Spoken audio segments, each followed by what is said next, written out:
Part 1. The Last Train. The train was supposed to leave at 1640. By 1638, the platform was already half empty. People had learned to arrive early these days. Not because they were organized, but because they were afraid. Afraid that schedules meant nothing anymore. Afraid that if you weren't early, you might miss the last chance to go. Alexei Moros stood near the edge of the platform, holding a single worn backpack. It wasn't heavy. That bothered him. A life should weigh more than this. Around him, people avoided eye contact. Families huddled close. Parents whispering instructions to children who didn't understand why they had to leave their rooms, their friends, their toys behind. A woman cried quietly, her face turned toward the wall as if embarrassed by her own grief. Alexei looked down the tracks. Nothing yet. He checked the paper ticket in his hand for the 10th time, even though he knew every detail by heart. Destination, west. Away from the front. Away from danger. Away from everything familiar. He should have been relieved. He wasn't. At 1639, the station loudspeaker crackled. "Attention passengers," a tired voice said. "This train will depart on time. Please board immediately." A ripple of movement passed through the crowd. Alexei didn't move. Background, a quiet life. Alexei was 58 years old. He had lived his entire life in the same city. Not because he lacked ambition, but because he had never felt the need to escape. He worked as a maintenance supervisor at a municipal water facility. Nothing dramatic, nothing prestigious. Pipes, valves, pressure readings. The quiet, necessary work that nobody noticed unless it failed. He had a small apartment, a balcony with 2 chairs, and a habit of feeding the stray cat that waited near the trash bins every evening at 6. His wife had died 7 years earlier. His son had left the country 2 months ago. And now, the city was emptying. Alexei had promised his son he would leave too. "I'll take the next train," he had said during their last call. "I just need to pack properly." That had been a lie. He didn't know how to explain the truth. That leaving felt like betrayal, not of the state, not of some abstract idea, but of the streets that knew his footsteps, the building that creaked in familiar ways, the graves that couldn't follow him. The train rolled in with a metallic groan. Doors slid open. People boarded quickly, urgently, as if the train might change its mind and disappear. Alexei stayed where he was. The choice no one sees. A conductor noticed him. "Sir," she called, stepping down onto the platform. "You're on this train?" Alexei looked at her. She couldn't have been more than 30. Her face showed exhaustion layered over professionalism. "I have a ticket," he said. "Then please board. We're full, and we won't wait." He nodded, but still didn't move. The conductor frowned. "Is something wrong?" Alexei searched for an answer that wouldn't sound foolish. "I work here," he said finally. She blinked. "Here. In the city." A beat passed. She glanced down the platform, then back at him. "Many people work here." "Yes," Alexei agreed. "But not many stay." The loudspeaker crackled again. "Final boarding call." The conductor hesitated. Then she sighed. "Be careful," she said quietly, as if that phrase still had power. Alexei watched as she climbed back aboard. The doors closed. The train pulled away. The wind from its passing tugged at his coat, cold and sharp. When it was gone, the platform felt enormous. And very empty. The city after goodbye. Alexei walked home. The streets had changed character in the past weeks. Shops closed earlier. Windows stayed dark longer. The sounds of the city, the casual noise of living, had thinned, like a heartbeat growing faint. At a crossing, he stopped. A woman stood there too, holding a suitcase. "You know there's no more trains today?" she said without looking at him. "Yes," Alexei replied. She studied his face. "Then why are you here?" He thought for a moment. "Because someone has to be," he said. She snorted softly. "That's a dangerous answer." She walked away. Alexei continued home. When he unlocked his apartment door, the familiar smell greeted him. Dust, old wood, soup he had forgotten to throw out. He set the backpack down and stood in the middle of the room. For the first time since the war had come close enough to hear, he felt calm. Not safe. Calm. That night, distant explosions rolled like thunder beyond the horizon. Alexei lay awake, listening, and understood something clearly. Leaving was an act of survival. Staying was an act of responsibility. And responsibility, once chosen, could not be undone. Part 2. Those who remained. Alexei woke before dawn to the sound of glass breaking. Not close, somewhere several streets away, but sharp enough to cut through sleep. He lay still, listening. No follow-up noise. No voices.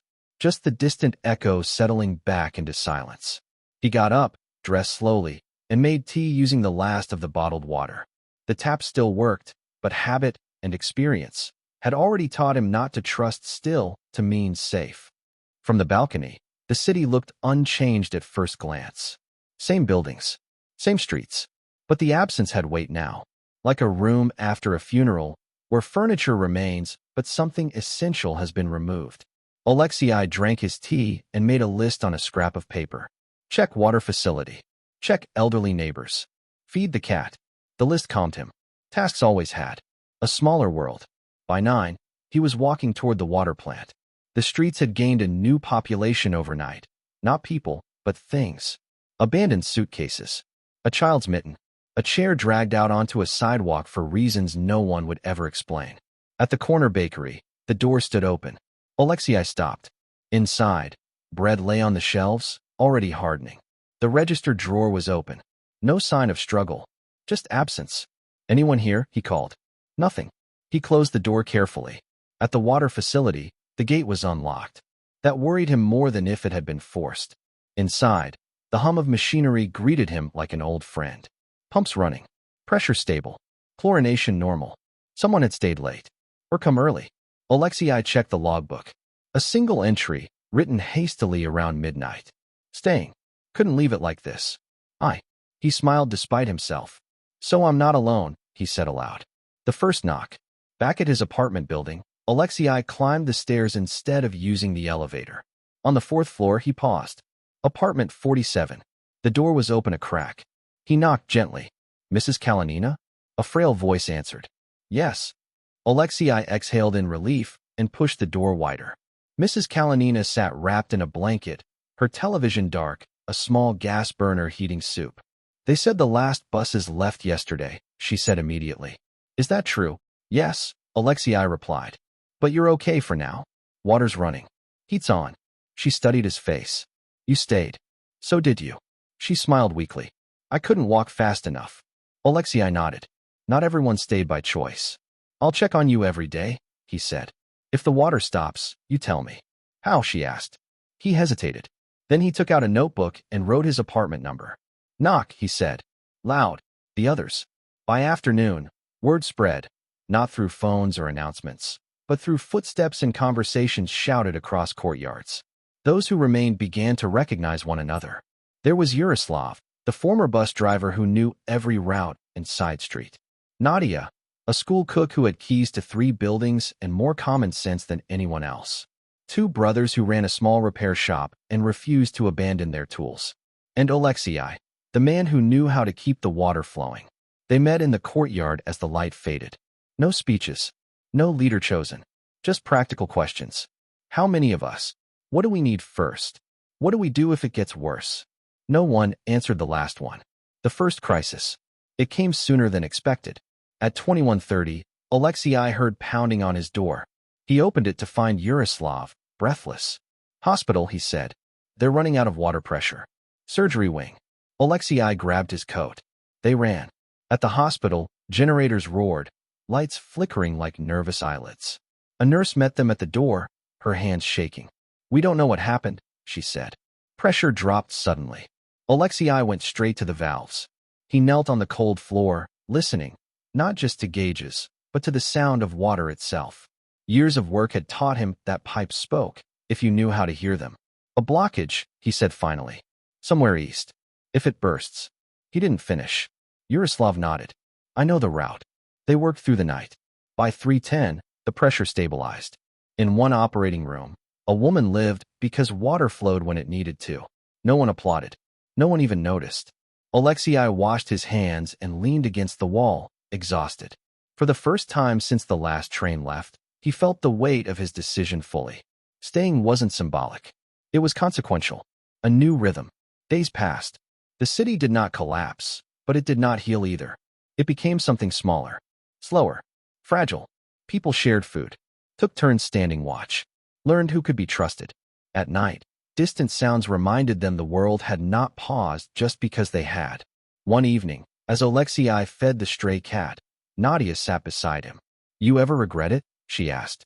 He thought for a long time. "No," he said, "but I miss things." She nodded. "Me too." They sat in silence. Above them, the stars looked indifferent. Part 3. The Line That Breaks. The first argument happened over flour. It was a small thing, 3 bags taken from the locked storage room behind the old cafe on Soborna Street. No one claimed them. No one admitted to taking them. And yet, everyone understood what it meant. Until then, the people who stayed had believed, quietly, perhaps foolishly, that they were all here for the same reason. Responsibility. Attachment. Inability to leave. Duty. The flower suggested something else. Alexei stood in the courtyard while voices rose around him. That food was for everyone, Nadia said, her hands planted on her hips. And who decided that? Snapped one of the repair shop brothers. You? We all did, Yaroslav replied. By not taking it. A man Alexei barely knew, thin, sharp-faced, always watching, laughed bitterly. By not taking it, he repeated. That's not an agreement. That's hope. Silence followed. Hope was a fragile word now. The question of authority. Later that night, Alexei sat alone in his kitchen, staring at the list he kept updating on scraps of paper, water levels, fuel estimates, names of people who needed medication. There was no box for conflict. He hadn't wanted to be in charge. None of them had said the word out loud, but the shape of leadership had formed around him anyway, not because he spoke the loudest, but because when something broke, he knew how to fix it. A knock came at the door. It was the sharp-faced man from earlier. Name's Victor, he said, not offering a hand. We need to talk. Alexei let him in. Victor paced the small room, glancing at the shelves, the bottled water. This won't last, Victor said. The sharing. The trust. You know that. I know fear, Alexei replied. I don't know inevitability. Victor smiled thinly. Same thing, eventually. What do you want? Alexei asked. Structure, Victor said. Rules. Consequences. Someone to say yes and no. Alexei shook his head. That leads to power. And the lack of it leads to chaos. The words sat between them. Alexei realized, then, that staying wasn't just about keeping systems running. It was about holding a line, one that could be crossed quietly, without anyone noticing until it was gone. The night of the fire. The line broke 3 days later. It started as a glow in the distance, orange against the black. Yaroslav saw it first. Fire, he said. Warehouse district. They ran. By the time they arrived, flames licked at the sides of an abandoned logistics building, the one everyone knew still held supplies. Food, blankets, medicine. People stood watching. No one moved. Why isn't anyone doing anything? Alexei shouted.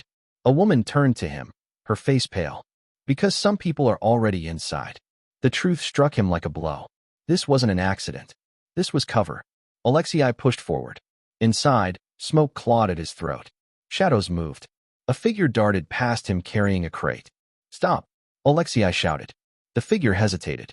For a moment, Alexei thought they would drop the crate. They didn't. The fire spread fast. Too fast. Someone screamed.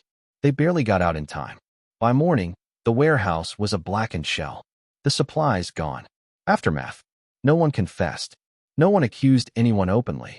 But trust, once cracked, didn't need much pressure to shatter. People stopped sharing openly. Doors stayed closed. The city felt colder. At the hospital, a nurse pulled Alexei aside. If water fails again, she said quietly, we won't have enough sterile supplies to last a week. Alexei nodded. He walked home under a gray sky, past buildings he had sworn, silently, to protect. For the first time since the last train left, doubt crept in. Had staying been a mistake? The decision. That night, Alexei gathered everyone who would come. We can't go on like this, he said.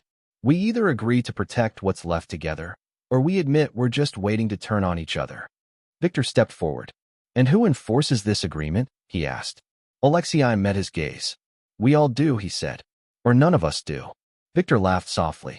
That's not how people work. Alexei didn't argue. He simply said, then this city will die even if no one attacks it. Silence followed. Some faces hardened. Some softened. No vote was taken. But the next morning, 2 things happened. A watch rotation appeared, organized without Alexei's involvement. And Victor was gone. Part 4. What remains? Winter arrived all at once. Not gradually, not politely, but with a wind that cut through coats and into bone, and snow that erased familiar landmarks overnight. The city shrank again, retreating inward, every building a small island. Alexei woke to find his balcony buried, the cat's paw prints already half filled by drifting snow. Water consumption dropped, not because they had planned it, but because people moved less, cooked less, hoped less. Hope, Alexei realized, required energy. The body. They found the body near the old cinema. Yaroslav came for Alexei just after dawn. "There's someone dead," he said simply. They walked together, breath clouding the air. The man lay half covered by snow, face turned to the sky. He wasn't old. Maybe 40. No visible wounds. "Cold," Nadia said quietly, kneeling. He froze. Alexei recognized him. One of the quiet ones. Always polite. Always alone. No family, as far as anyone knew. They stood in silence. "Where do we bury him?" someone asked. It was the first time that question had been spoken. Alexei felt the weight of it settle on his shoulders. "Near the church," he said finally. "The ground is softer there." They did not argue. The argument no one wanted. That evening, Alexei sat with the hospital administrator, a man named Serai whose hands shook constantly, not from age, but from exhaustion. "We have a problem," Serai said. "Fuel." "How long?" Alexei asked. 2 weeks, Serai replied. "Maybe less." Alexei nodded slowly. "And if it runs out?" Serai looked at the floor. "We close everything except emergency care." "And after that?" Serai didn't answer. They both knew. The child. The child arrived the next morning. Her name was Alina. 6 years old. Feverish. Breathing shallow. Her mother carried her through the snow, face gray with terror. "She's been coughing for days," the woman said. "She needs antibiotics." Alexei watched the nurses work, watched Serai consult the dwindling inventory. After an hour, Serai pulled Alexei aside. "We have 1 course left," he said. "One." Alexei felt his chest tighten. "For how long will it last?" he asked. "Maybe 10 days," Serai replied. "If nothing else goes wrong." Alexei looked through the glass at the child. Small. Too still. "And after that?" he asked. Serai swallowed. "We have 3 patients who will need antibiotics soon. Adults." Alexei closed his eyes. This was the choice he had pretended he wouldn't have to make. The weight of staying. He walked the city for hours. Past the church where a fresh mound of earth marked a man's end. Past the water facility, still running because he had stayed. Past the platform where the last train had left. Staying had given him purpose. Now it demanded payment. He returned to the hospital as night fell. Serai stood up when he saw him. "Well?" he asked. Alexei didn't answer immediately. He walked into the ward. He knelt beside Alina's bed. Her eyes fluttered open. "Are you the man who fixes the water?" she whispered. Alexei's throat tightened. "Yes," he said. "That's me. Will I be okay?" He didn't lie. "We'll do everything we can," he said. She nodded, satisfied. Children trusted too easily. The choice. Alexei met Serai in the corridor. "Give her the antibiotics," he said. Serai stared at him. "That means—" "I know," Alexei said. "We'll deal with the rest when we get there." "And if someone else dies?" Alexei met his gaze. "Then at least we won't have taught ourselves to let children die first." Serai looked away. Orders were given. The medicine was administered. Consequences. 2 weeks later, Alina was walking. 3 weeks later, an older man died from an infection they could not treat. No one blamed Alexei out loud. Some didn't meet his eyes anymore. Nadia did. "You did the right thing," she said one evening. Alexei shook his head. "I did a thing. Right doesn't live here anymore." Part 5. When the trains return. The first rumor came with the snowmelt. A man arrived from the outskirts, boots soaked, face raw from wind, carrying news like something fragile. "They're clearing the lines," he said to anyone who would listen. "Trains. Maybe in a week." 2. No one celebrated. Rumors had burned them before. But this one didn't fade. A week later, a military truck passed through the city without stopping. Then another. Then one day, the power flickered. Only for a second, but enough to make people stop in the street and look at each other like witnesses to a miracle. Alexei felt something loosen in his chest. Not relief. Anticipation. The return of choice. With movement came officials. Clipboards. Lists. Questions. They walked the city like archaeologists, cataloging what remained. Evacuation resumes tomorrow, one of them announced in the courtyard. Priority to elderly, children, and those with medical needs. Someone asked, and after that? The official hesitated. After that, we'll see. Alexei stood at the edge of the crowd. This time, there was a train he could take. The sun. That night, Alexei found a working phone charging station near the municipal building. He waited his turn. When the screen lit up, his hands trembled. One number. His son answered on the third ring. Papa. His voice cracked. You're alive. Yes, Alexei said. So are you. That's what matters. There was silence, then tears, unashamed. Come, his son said. Please. You've done enough. Alexei closed his eyes. I don't know how to stop, he admitted. The last walk. On the morning of departure, Alexei walked the city one final time. The water facility, still running. The hospital, scarred but standing. The churchyard, marked by simple wooden crosses. Nadia waited for him near the platform. You leaving? She asked. I think so, he said. She nodded. Good. Someone should. And you? She smiled faintly. I stayed once. That's enough. The train arrived. Doors opened. People boarded slowly this time, not in panic, but with care. Alexei stepped onto the carriage, then stopped. He looked back, at the people who had become a community not by design, but by necessity, at the city that had asked something of him, and received it. The man who stayed. Alexei stepped back onto the platform. The conductor frowned. Sir, I'm not done, Alexei said gently. The doors closed. The train left. Alexei stood watching until it vanished. He turned toward the city. Work remained. Not heroic, not celebrated, but necessary. And for the first time, Alexei felt something he hadn't felt when the last train left weeks earlier. Peace. Epilogue. Months later, when the city fully reawakened, few would remember the man who kept the water running. That was fine. Systems were meant to disappear into normality. But sometimes, when water flowed from a tap in a city that had nearly gone silent, it carried with it the quiet truth of a man who stayed. And in staying, became exactly who he was meant to be.